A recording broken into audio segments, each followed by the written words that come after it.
Bonjour les enfants. Aujourd'hui je vous raconte Baba Yaga. C'est un conte russe et je le lis en 2 fois parce qu'il est un peu long.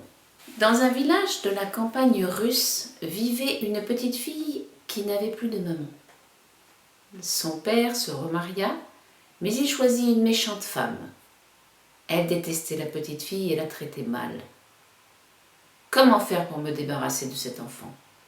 Songeait la marâtre.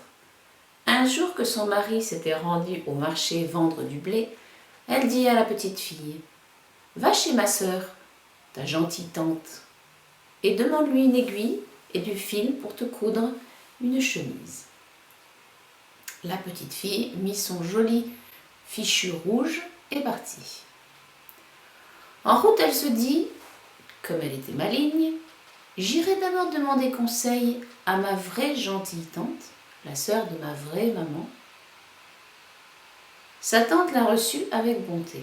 « Tante, dit la petite fille, la nouvelle femme de papa m'a envoyée chez sa sœur, lui demander une aiguille et du fil pour me coudre une chemise.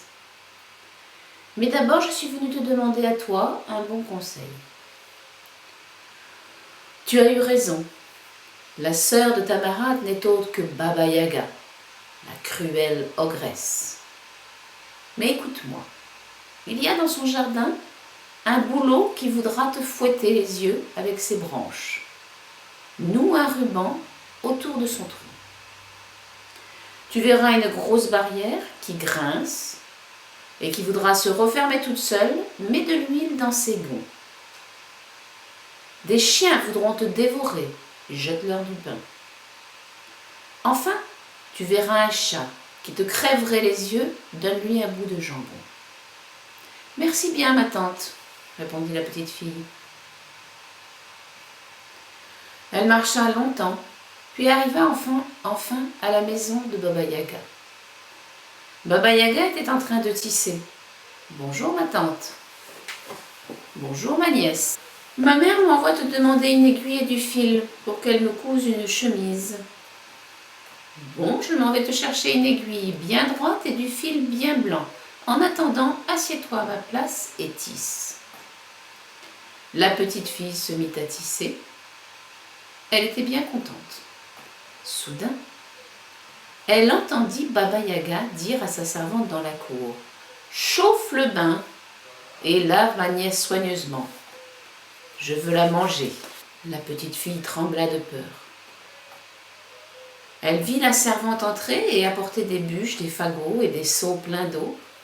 Alors, elle s'efforça de prendre une voix aimable et gaie, et elle dit à la servante « Hé, ma bonne, fends-moi de bois, et pour apporter l'eau, sers-toi plutôt d'une passoire. » Et elle lui donna son joli fichu rouge.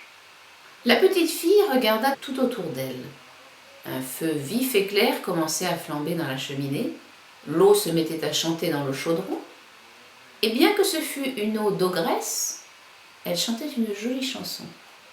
Mais Baba Yaga s'impatientait.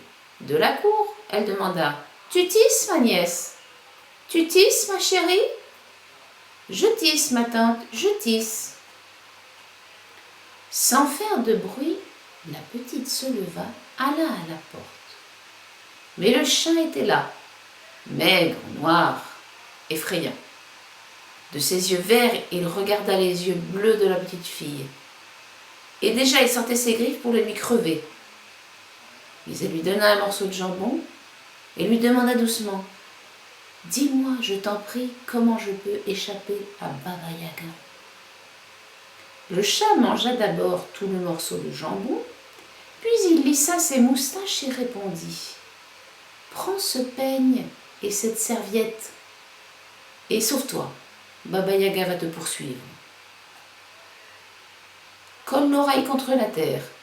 Si tu l'entends approcher, jette la serviette et tu verras.